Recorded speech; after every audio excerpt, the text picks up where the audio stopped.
As the old world crumbles down and the new world is yet beginning to sprout, just tiny little baby sprouts coming out from the soil, you might wonder, how do I hold all of this? How do I hold all that's happening? How do I find the beauty and the peace and the destruction? And how do I bring alive what's next? Join us for a beautiful conversation with Rhiannon Heins on Soul Nectar Show. Be inspired. Soul Nectar Show, the Soul Nectar Show. You're invited, delighted to discover who you are. Anything is possible if you believe.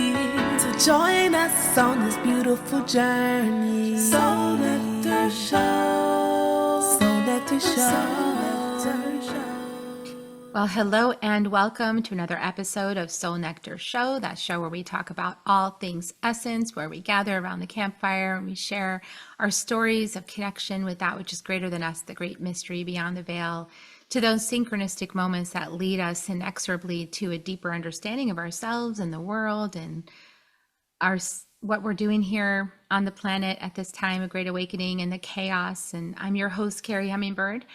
And I love having these conversations week after week. And as you know, we've been doing these conversations weekly for over 9 years. It's kind of hard to believe that long, and feels good. Feels good to be making a contribution in this way, especially as we are experiencing what seems to be in 2025 just more and more and more and more and more and more and more and more and more shadow, chaos, destruction, things falling apart, and not really sure where we're headed or what's going to happen next. There's some confusion or doubt or veil over the future, and there just seems to be an invitation to rest in to the destruction, to the unraveling, to the mystery.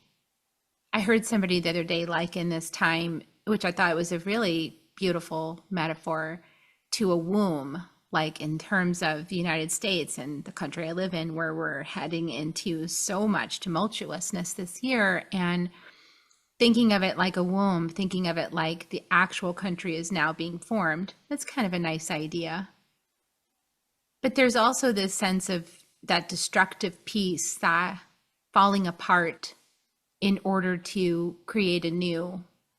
And that to me feels like Mariposa. It feels like the cocoon. It feels like the spiritual dark night of the soul that I personally have gone through, and that I know many of you listening have gone through. And now it feels like it's this collective dark night of the soul. It's the seeing all of the things that we wanted to avoid seeing, and feeling all the things that we wanted to avoid feeling, and just opening up to what comes next through the process. There's no around it or over it or bypassing it or, light warp speeding it. There seems to be just kind of slow down and feel it. But there's got to be more to it too. Like, what else can we do? How can we be in service to it besides simply witnessing what is happening, what is unfolding? And we're going to have a little bit of that conversation today, which sounds really beautiful. And my friend Rhiannon Heins is with us. Welcome, Rhiannon. Thanks, Carrie. It's so beautiful to be here with you. Thank you so much for having me. Glad you are here from Australia. Yeah. I am. Rhiannon is an intuitive channel, a best-selling author and energy worker. She dedicates her life to her soul work, and underpinning her vision at every stage of her journey has been a deep and sacred desire to lead through her heart and to surrender to the mystery of the ever unfolding path. And her business is Intuitive Rebirth. And so we'll provide the link in the show notes below. But Rhiannon, tell us a little bit about your own journey and how you became what you are today, a little Cliff Notes version. How did you start doing what you're doing? And I know it's also in another evolution right now, but share with us something about you. Yeah, well, everything that you just spoke at the start there, Carrie, just like is the perfect reflection of my life. but mine obviously on the micro, my internal world has been just full of chaos, full of destruction. And so I'm 34, but my awakening started really young for most, when I was about 21. And the last 12 years has been constant eruptions and explosions and expansions into higher realities, higher dimensions. And this has happened time and time again. So right now, as I sit here sharing this conversation with you, I've got this life where I get to live in service and I get to write and serve through my energy work and my teaching. But the path to get there, yes, of course, it's been an evolution of my work and learning and putting things into practice. But actually the greatest the greatest teaching in my life that's got me to this point as a channel and a healer and a teacher has just been my own experience of working with my own energy. I've never actually had a human teacher. I've never had someone impart their knowledge onto me around energy or healing. It's all come from within and my journey with plant medicine. But my greatest teacher has been my life experience of feeling, oh my goodness, my life is so painful. My life is so painful. Why does this hurt? Why is this agony? And allowing the agony to just be and swallow me up and just giving myself to the agony rather than trying to fix or change. And time again, getting to the point where it's like, okay, pain, I give over. I give over, I give up, I give in. And doing that time and time again. And every time I get to that point, there's a sacred explosion that propels me into a new way. And this has happened with misaligned relationship, misaligned business, misaligned work over and over and over again. And what my own life path has taught me is how to serve in this way, how to hold a group of, a huge number of people in their pain, and to have no fear of that pain, and to guide a space where everyone in the room has no fear of that pain, and just to hold, like you described, Carrie, a womb, where it's like, this is the space where we just allow, and allowing is an act of love, because we're not trying to change or fix. And that's how I do my work. That's how I do everything that I do, and it's been my life of destruction and chaos that's taught me this way. That's the cliff notes, as you say. That's powerful. That's a powerful way to live. Sometimes we have these experiences in the body that we call pain generically, but they have different flavors, different flavors of pain, discomfort, unrest. For me, it's stress. In my Gene Keys chart, I have stress as my life's work. So I feel that sensation of like, this like stress feeling. And it's the kind of thing can make you want to flee your body. It's like, I just want to get out of this experience. And yet, like the way through it is through it, actually being with it, actually breathing through it, developing the capacity to stay present with it, and until I started being with it, it just kind of kept rumbling down in the surface. Not to say that it doesn't come, because it does. But there's this way that when I was younger, I would try to get past it by substances, right? So like, okay, well, I'll smoke some weed, or I'll do some mushrooms and that'll make it better, or I'll go run. There was a time in my life where I did marathon running just because the stress in my life was so vast that if I ran, I could move the energy. And after about 6 miles, I would feel better, so 6 miles of running, I would feel better.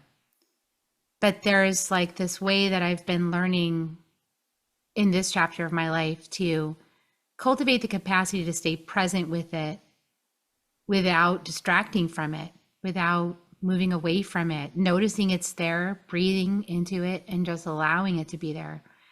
And it does dissipate on its own when it's ready, but it sure can be uncomfortable while it's moving through. It can be, the kind of thing you really do want to leave your skin because it's that intense.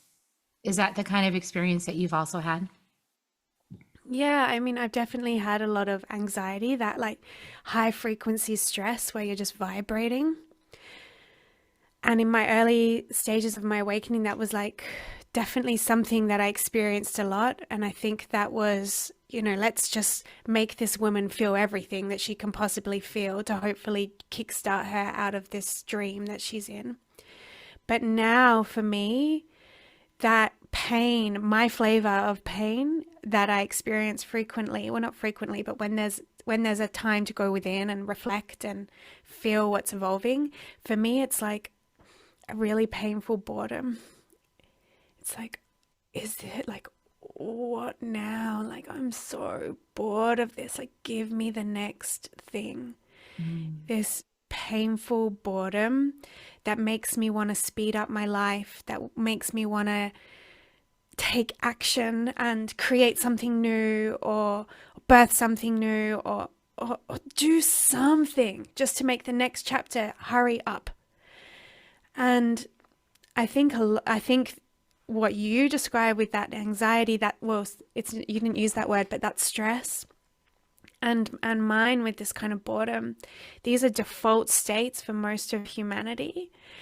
And my boredom that I experience, I've been reflecting lately, like how many offerings, how many services, how many products out there are actually birthed from that frequency, which is like a fear response.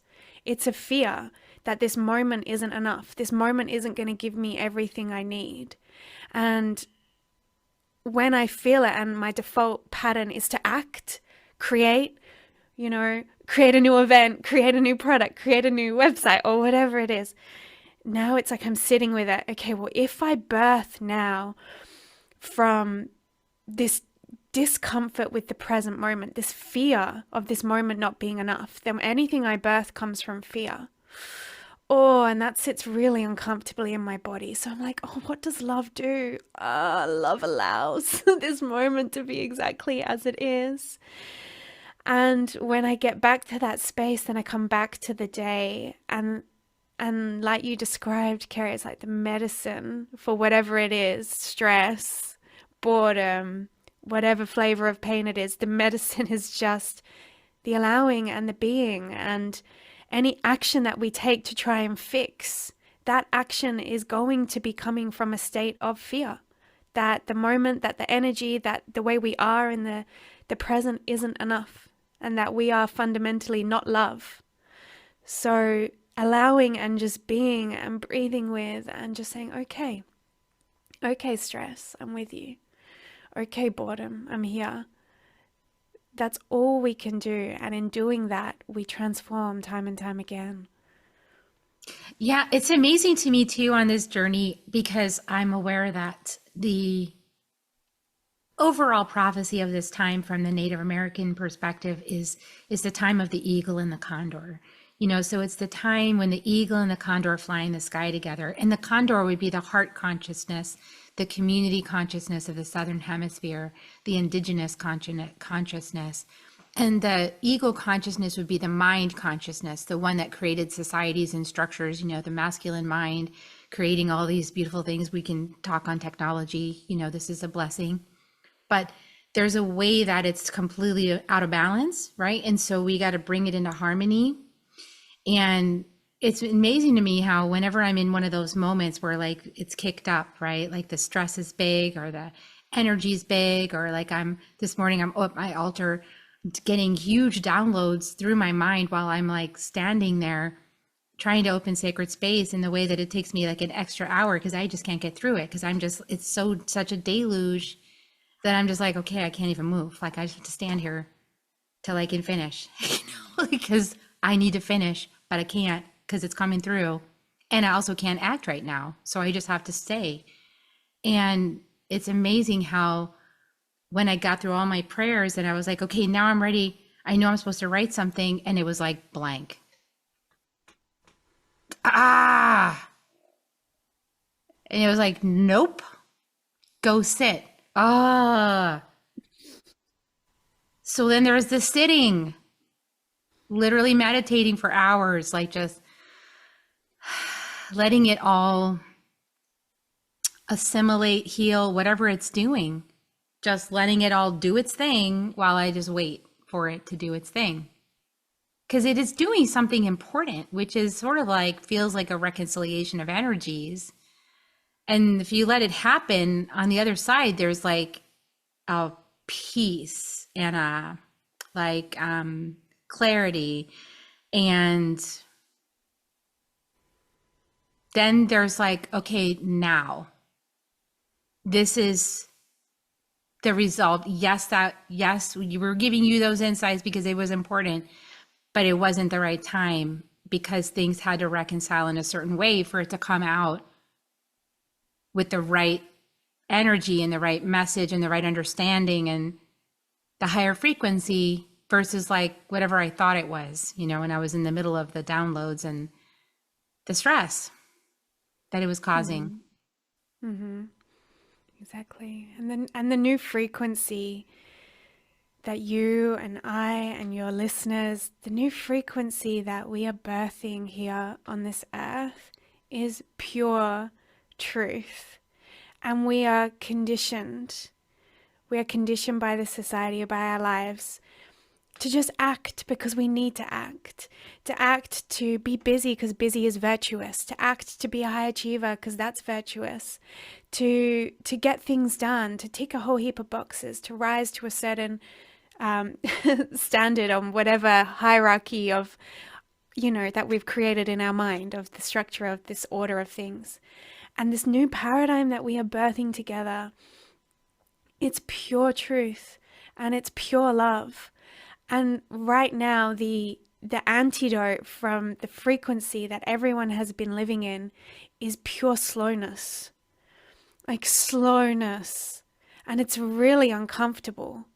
And anyone that is committed to living a path in alignment is probably going to be experiencing this right now, where it's like, should I be doing a bit more?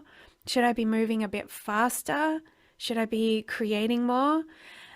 And we are rewiring generations, centuries of getting faster and faster and faster. And we are rewiring to the pace that moves with the butterflies, like I see behind you, the pace that moves with the rivers, with the moon, with the sun, and its harmony and its flow. And this rewiring is so sacred and so important that it requires us to be in the absolute stillness for long periods of time. Just like you described, Kerry, whether we're meditating or whether we're just in the stillness of the day, living our lives, we're being asked to be in that stillness, to find comfort in that stillness so we can once again relearn. What does pure inspiration feel like? What does pure clarity feel like? How does love create? How does love serve and act? And we can only rewire ourselves back to that pure way of being when we allow the stillness, the nothingness, the peace and the rest. And it's a sacred thing, and it's actually going to make our service move faster. It's going to make our creations more powerful because we're not, on that roller coaster of creating failure, creating no momentum, creating giving up. We're just going to rest, go inward, get the downloads like you did, wait for that moment, and then now, and we're going to be flowing. And there's going to be grace, and we're going to be creating with the natural order of life and birthing a beautiful new way of being, an old way of being. Yeah, I love that. It's so beautiful and it's so true. The stillness actually is the other side of stress in the gene keys. It's stress at the shadow frequency. It's restraint in the gift. So you have to restrain yourself from acting, right? And then there's the stillness that you can drop into when you practice enough restraint. So it's that restraint is actually a muscle, and it's uncomfortable, to practice that, not action, not speaking. But I love that you talked about, this is a rewire in terms of our doingness, right? Because there's a big emphasis in the overall cultural, definitely of Western civilization, of a lot of doing, feeling like you need to do to survive, you need to do to be productive, you have to do it to make it happen. If you don't do it, it's not going to happen. So like there's a lot of this programming, and also this work ethic. It's like work till, all the time, right? I mean, my great grandmother was a migrant farm worker, 14 kids, and they worked from sun up to sundown. There was never any rest. And so I think sometimes I still have that same work ethic. It's like, oh, I'm working from sun up to sundown, but I don't have to. And so over the last few years, when I've been slowing down and I'm not working like that, I'm taking rests, I'm being still, I'm listening. And actually my body has just been tired. So I've had to rest. I haven't had a choice. Like if there's no mental clarity as a writer, you can't write. So you have to be still. There's no other choice. It has been such a difficult thing for my egoic personality that tells me how how this all works for me to survive with money and all these things. I've had to constantly be holding and stroking that one like a little kitty, like it's okay, I love you, it's going to be all right if we just slow down for a minute. And there's also this piece around, in the slowing down, there's that clarity, and it's not always an action that needs to be taken. Sometimes it's words. And I feel like there's this rewiring also to realize the power of the word, and we can call the word in, and it can actually start transforming reality all by itself. And that recognition of the power of the word is, I feel like, coming back. And it's only on my mind right now because somebody said yesterday, like, talk is cheap. And I was thinking about that. Talk is cheap. Is it really? Because I feel like words can move mountains. If we are speaking from a place of pure presence, if we're speaking from love and compassion and truth, and we are touching people's hearts with the words that we speak, there's a possibility that one piece of spoken or word or written word could transform perspective in such a profound way that 10,000 marches couldn't do. So there is power in word, and it is sacred medicine. And so I just wonder how that lands for you. Deeply, that lands deeply for me, because I feel like words are a pure gift, and my entire life purpose really actually is birthed on words, like writing, where what I write, every sentence has the power to fold you inward and inward and inward. There can be a depth to just a collection of words that can move you in such a way that nothing else can. And the same as when we speak, we can talk and talk and talk from this mind space, or we can talk from our whole bodies, and we can move and bend and shape the energy of an entire space when we speak through our whole bodies, and when we open as channels and let not just speaking from our body into the space, but letting the space speak through us. So we're like this mirror that ripples the vibration of whatever the space needs, like through us. And then the other thing as well that came to me as you're speaking, Carrie, is that obviously this language that we communicate in English is full of distortion and spells. The way it was designed is with very ill intention. There's a lot of words that are casting spells if we allow them to, but also we don't need to allow them to. We can allow the English language to be pure medicine and speak it through our heart.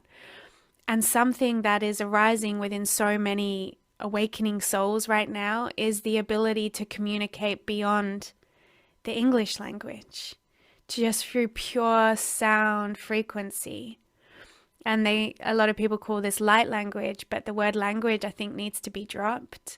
The word light needs to be dropped, because we can attune to any frequency and speak that frequency through our body. We can go into the water and attune to the frequency of the water.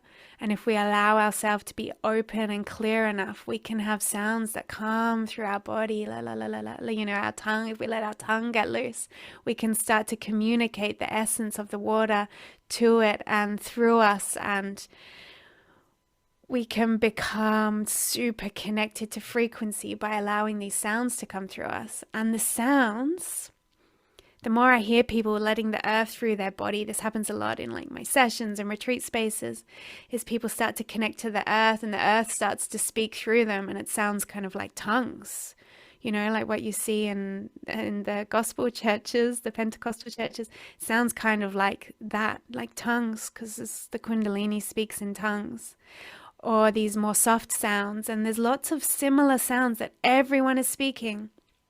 One-on-one sessions where no one's ever heard this person, anyone else make these sounds before, everyone kind of sounds the same. And the sounds are like, lots of la la la la sort of sounds, right? And then it makes you wonder, because a lot of the ancient languages have the same sounds. Like in the Druid lineages, the word Awen is what they would have chanted, like Awen, Awen, to invoke God. And then we have the which usually starts with the R sound, Om, and then Amen, Allah. And when you hear people sort of activating this light language, it's all these same ancient sounds. And it makes you wonder if it all actually started with the one, if we are actually of the one human family with the one sound, the one word. And so, yeah, circling right back to what you said, I think the word is what is actually being rebirthed. The word, the song, the sound. I love that you said all that. I've been experiencing it, and it feels awkward to my identity, my ego, right? It's like, I don't know what these words mean. But as I've practiced shamanic healing, the songs come through. I just start the rattle and the songs come through. And I've been realizing it's like the sounds of my ancestors, the songs of my Chalaki ancestors coming through. Yeah. And it's so beautiful. You made me cry. I know, because it's so beautiful. And I was just in the Smoky Mountains, and I was on the land that my ancestors lived on for 17,000 years, and the songs are coming through. And right from my heart, and it just comes through, and I don't even know what it means in my mind, but it feels right. And my husband, who's also Indigenous, was like, you're just speaking love. You're singing love from your heart. I can feel it. And it feels like some words I've heard in these other languages. And I feel like it's powerful, and it's sacred, and it's something that I haven't shared widely because I'm still accepting it, that it's coming through me this way, and trusting it, and I'm holding it so that it's staying true, like you said that, and that I'm not exposing it to a lot of people that wouldn't necessarily understand what's coming through me, right? I want to keep it pure and protected. But sometimes in my groups, I will share it. But yeah, when you were saying that, I was like, that's exactly what's going on for me. It's been going on for a couple years now. Yeah. I love it when I hear other people do it. It's like, oh, cool, they're doing it. But I just, magic. Yeah, it is. And I feel like we all have that potential because we're all connected to the earth. And so I feel like that's why it's so important, like this stage of our awakening process, or our coming home, or whatever you want to call it, is about us really deeply connecting with Mother Earth and with our bodies, getting connected with our ancestry that's in our DNA, in our cells, in our bodies. And so sometimes moving ourselves to a place in the world where our ancestors walked can really help open that up, right? And then also there could be places in the world where we lived in other bodies as souls, and those places, because those lifetimes need to open up for us, those lifetimes have medicine for this time. And so going to those sacred spaces that you lived as another kind of person in another life can also wake up, and they'll recognize you. And this is some beautiful medicine is that I've noticed, that the unbroken lineages of Indigenous people, they never lost, they never forgot. They've kept the medicine alive. And there's such a gift for us because they remember, and they can help us to remember, and they're connected, and they can help us to connect. And it's beautiful. I know that you said on your property that you have there's ancient lineages that live on your property, and you've been connecting with them. Would you like to share a story of that connection? Yeah, well, I live in Margaret River, so I live in a really pretty town on the southwest coast of Australia. And the the story of the Indigenous people in Australia is extremely sad. It's extremely sad, and there is very little reverence for the wisdom of the land and of the culture. Although there is an effort to bring it back, there's an effort to come into some sort of collective reverence, but a lot of that effort on the surface is kind of directed from the government, and it's full of distortion and, you know, virtue signaling, and it's not authentic. So there isn't a huge Indigenous population where I live. There's actually not many places where there is a huge Indigenous population. Largely in Australia, the Indigenous populations are not in the city or in highly populated areas. But there are wise people here in Margaret River, and these wise people would say that this land is called Wadandi Budja, and that's what I would say. It's Wadandi, which is the saltwater people. And as I'm speaking, my body is just filling with chills as I can hear the land whispering, like, thank you. And my lineage is not from Australia in my ancestry. My ancestry would be Druidic, from North Wales, from the mountains. And that's my name. Rhiannon is Welsh.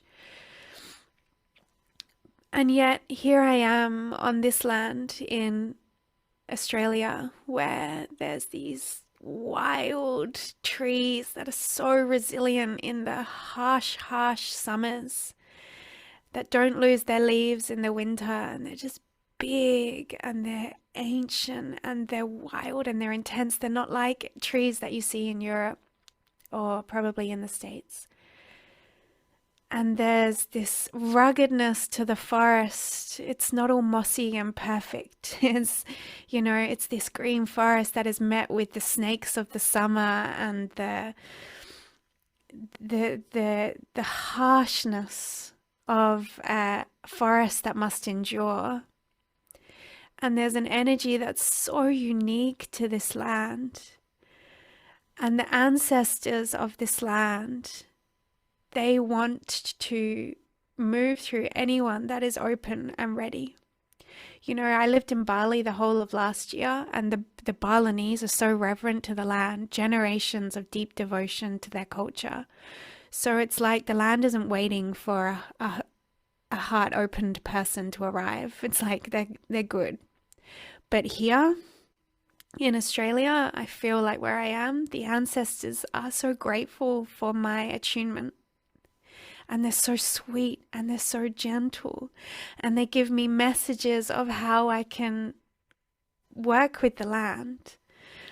So this property that we live on, it's very hard to get a nice house in Margaret River, particularly if you rent, and we rent.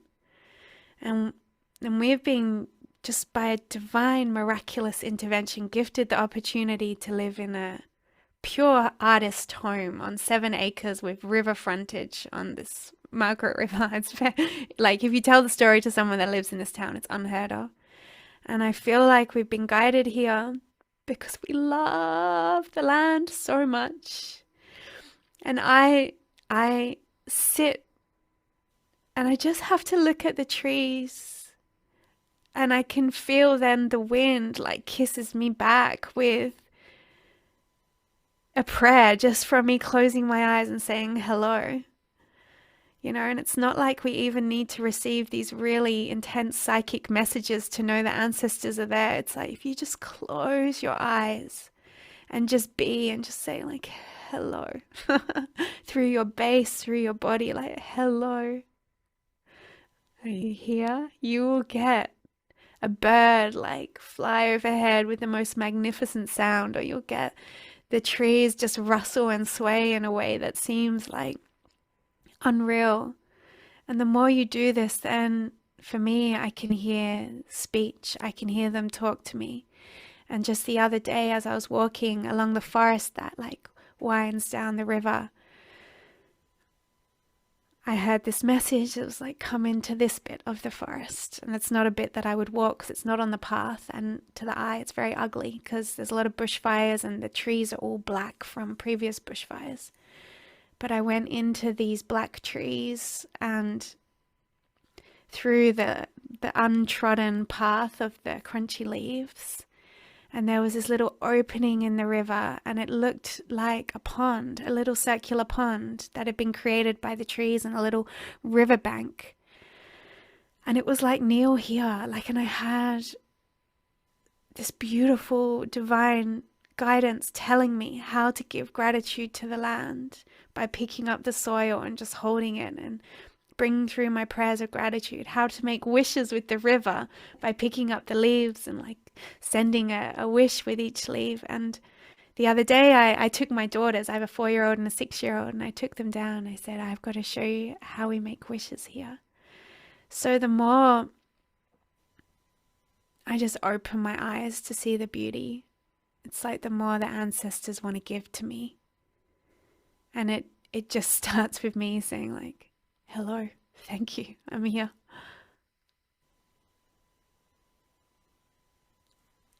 I love that. It's good medicine for all of us to open, to wake up the forest by acknowledging its presence, connecting intentionally, feet on the ground, hands on our tree bark, and just connecting our hearts, because that's our heart meridian, through our hands, connecting our hearts.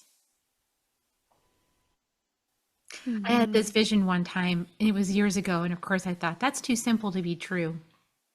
But it probably was the most true thing I ever heard, which is that if we really wanted to change the world, we could simply from our heart hold so much love and just place our hands on the earth and say, I love you.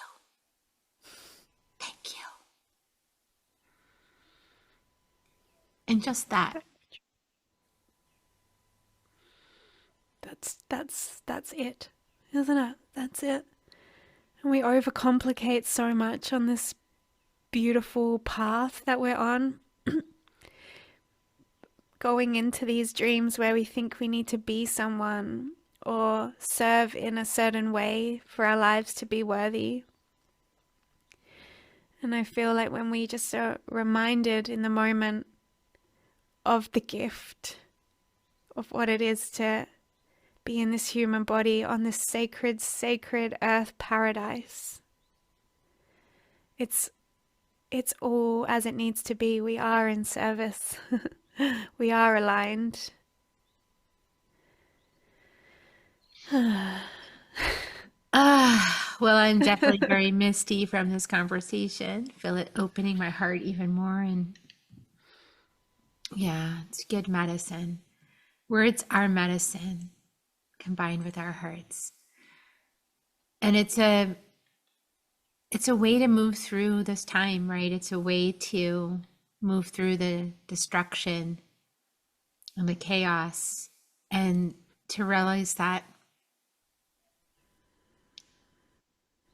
we're in the cocoon. Those things need to fall away so that a true form can emerge, And it is beautiful in the destruction too. You know, there can be revelations, like anytime I get a revelation about some piece that's falling apart or that's invited to die. Yeah. That is actually sacred and beautiful as well. Like this piece that has held me together for so long. This piece that helped me to love myself and to courage myself. This piece, little piece of armor that came in and formed over my wound and said, that's okay, I got you. Here's the story we're going to tell about this.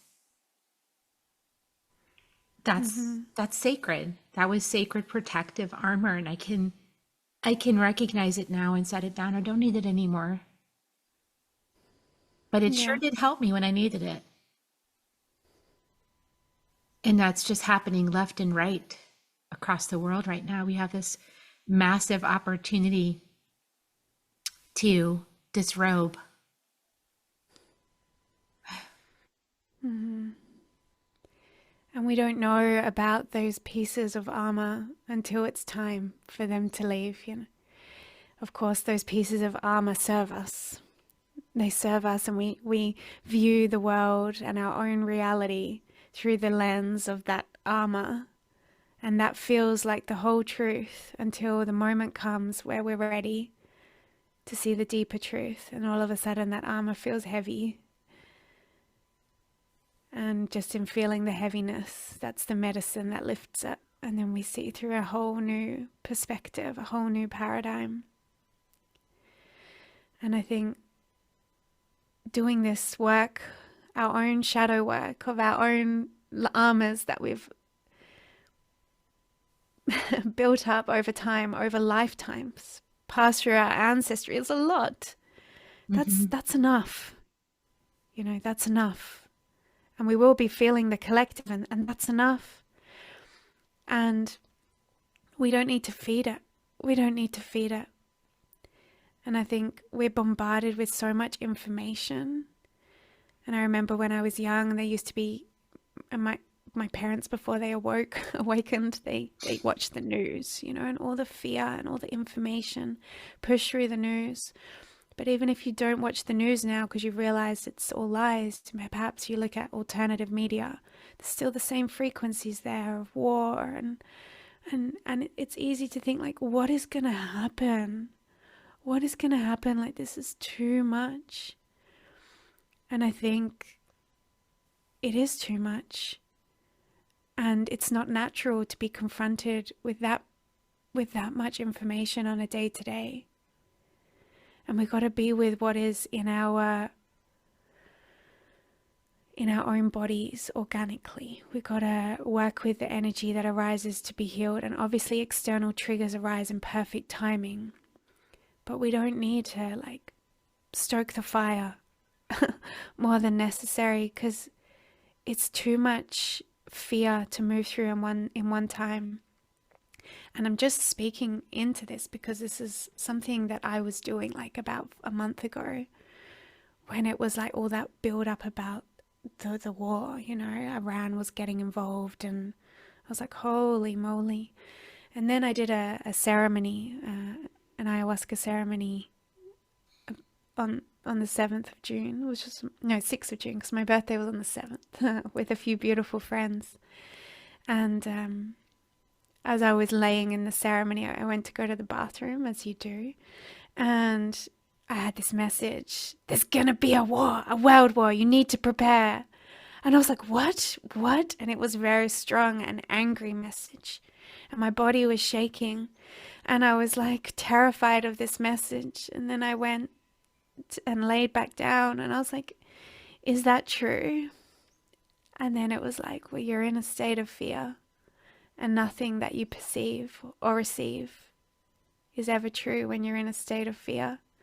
And then I like laughed, and I opened my heart, and I was like, come back to love. And I was like, but seriously, is there going to be a war? And then the message was, well, there's always been a war. And I was like, oh yeah. Time to go back to me. Time to go back inward. There's always been a war. And then the part of my psyche is like, but I need to be aware so I can have compassion, so that I can be attuned to my brothers and sisters of my human family. And it was like, you are compassionate. You are attuned because you are love. You don't need to move into a state of obsession and fear and panic to have compassion. That's the opposite. I can just be with myself, be in my day, be in the love that's here. And if the external comes into my mind, it's like, well, I am love, so of course I'm a wave of compassion that extends infinitely from me.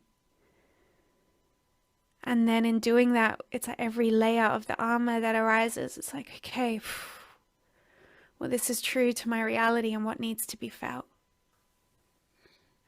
And the irony of that is the more we do that, the more when these external influences come in, the more it is just a natural opening into compassion without feeling that fire of pain over and over and over again. So I hope that lands for anyone that's listening, because there's a lot going on. Yeah, there is a lot going on, and we are human and we are not androids, and we feel things and we have bodies that need care and rebalancing. And sometimes the fastest way to move forward is to slow down. Because of what you talked about earlier, you could be spinning around in circles if you just keep pushing. I've done that, it's like just keep pushing, just keep pushing, just keep pushing. And then if I just slowed down and did nothing and just listened and waited, the perfectly aligned thing drops in. Just do that and it all works, like instantly. So yeah, it's like we can struggle through it, or we can admit that we are powerful and yet also one grain of sand on the whole ocean beach, like we're going to solve the problem one person, but that wave of compassion moving through us, when we're in that state of love and that state of compassion and that state of truth, that wave can heal a whole lot of particles. Mm-hmm. But if we're just in the one particle trying to affect a lot of other particles, it's not as effective. Yeah, and it's tiring. It is, because a particle can't really lift a whole mountain. I mean, Yeah, a it's wave too can. much. A wave can, Exactly. but a mountain really is a lot for a little tiny particle. So yeah. It is. That just came through as such a good analogy. I really like that. That really helps Yeah. me, my personality, to cope with these things. Yeah, Oh. I love that analogy. And that's all we can do, and it's to contribute to that wave is Mhm. just to show up in our purest form of love and allowing. And then we contribute to that wave just by being with ourselves. By being with ourselves and our whatever is alive and true for us, by just allowing and loving. It's like we are a part of that wave. We are the change. We are the rebirth of the collective. We are all of it. And if there's something that you personally need to do, it will come forward from the stillness. You'll have clarity and you'll know, oh, I need to do that thing. Cool. And then you'll do that thing aligned, and it'll have massive impact because it's aligned and it was a love instruction and it came through, and and it's perfect timing. So yeah.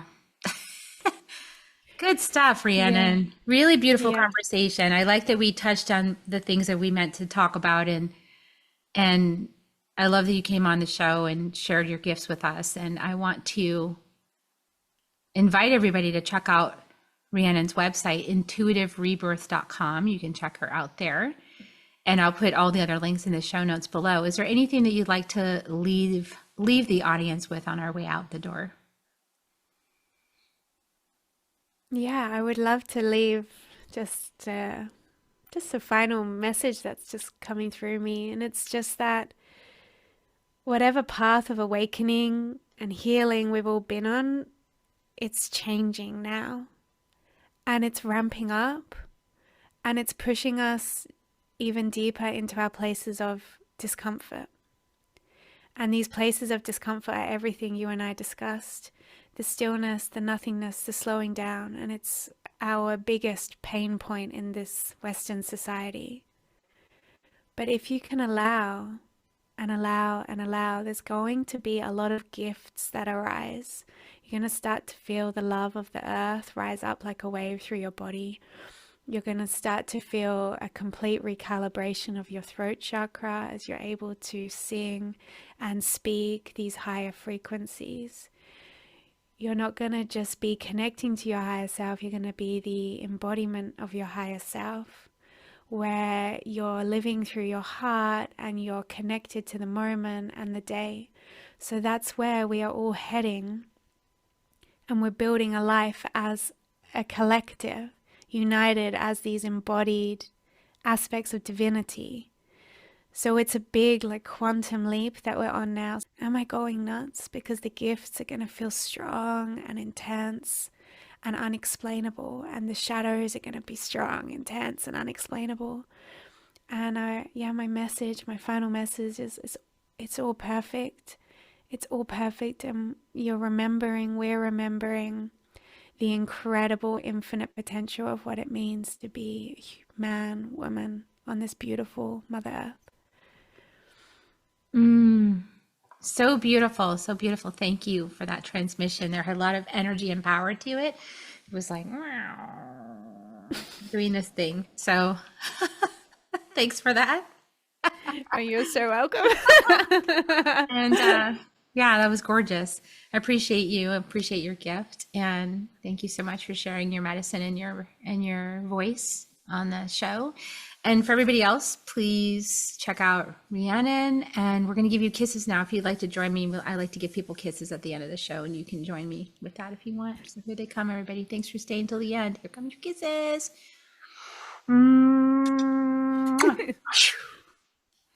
Love you. Thank you so much, Carrie. And we'll see you next time on Soul Nectar Show. Bye for now. If you found even one gold nugget in this episode of Soul Nectar Show, will you do us a favor? Will you subscribe, like, and share this episode? Maybe even write a comment and let us know what you thought about it. We really, really want to engage with you at a much deeper level. Let's be part of community together. Have a great week, everyone. Bye for now. To dive in deeper to nourishing conversation, visit soulnectar.show. Soul Nectar Show. Awaken, awake to show. Take a sip from the drip of nectar, from the source of who you are.